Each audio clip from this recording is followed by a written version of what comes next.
Presidente, sulla candidatura alle regionali, lei ha detto che il centrodestra deve fare una sintesi. Ecco, ma quali sono i paletti che mette Luca Zaia e la Lega a questa sintesi? Dopodiché, se una sintesi non viene fatta nei termini voluti, auspicati dalla Lega, le strade si potrebbero separare. Quando le strade potrebbero separarsi?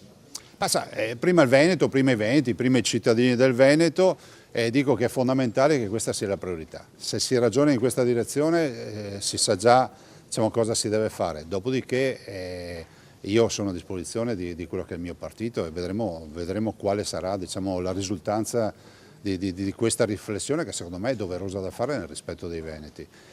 Soluzioni calate dall'alto di certo non verrebbero accettate. Ecco, prima i Veneti però Giorgia Meloni ha detto che le soluzioni vanno trovate in un tavolo di maggioranza a Roma.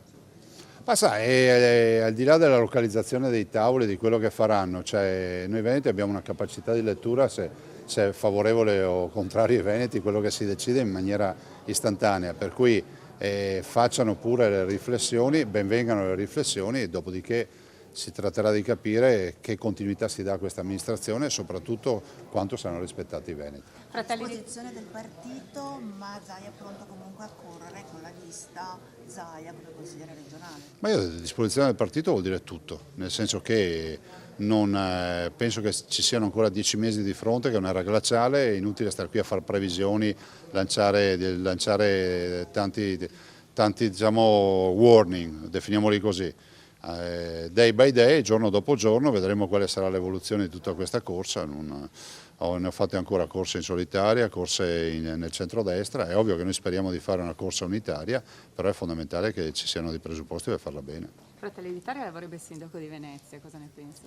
Penso che mancano 10 mesi intanto a finire questa amministrazione. Non abbiamo ancora capito se la Regione andrà a votare a ottobre 2025 o con il Comune di Venezia nella primavera 2026.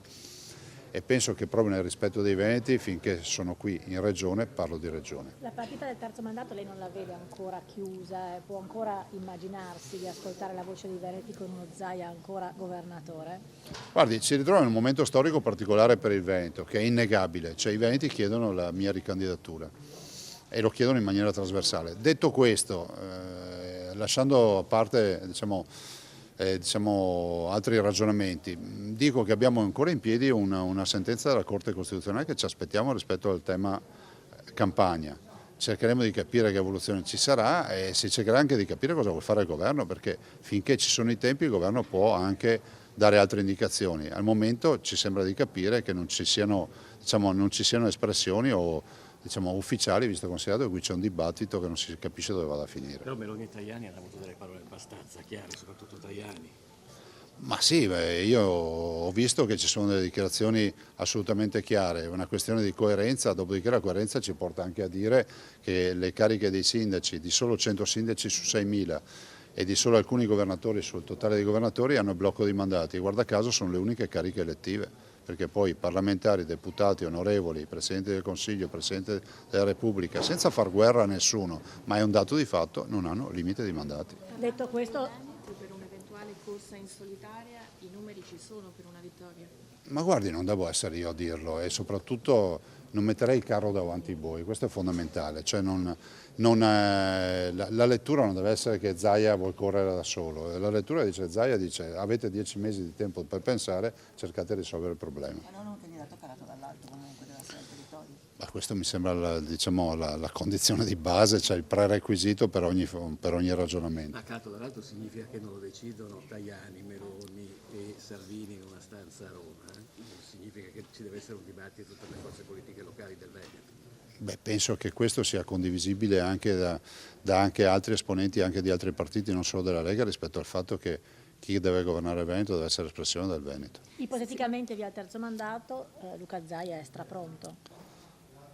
Ma guardate, se c'è lo sblocco dei mandati è innegabile che mi ricandiderei, anche perché darei risposta ai tanti cittadini che mi chiedono di farlo. Simbolo della Lega senza Salvini è un problema o un'opportunità? Prego.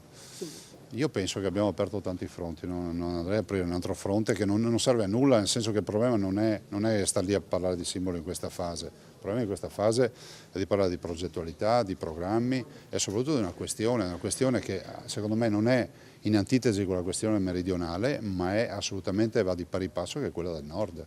Cioè il nord produttivo, che comunque garantisce una sanità a tutta Italia con le addizionali dell'IRPEF, con i residui fiscali, ha delle necessità che innegabilmente sono diverse da quelle di altre parti d'Italia e viceversa.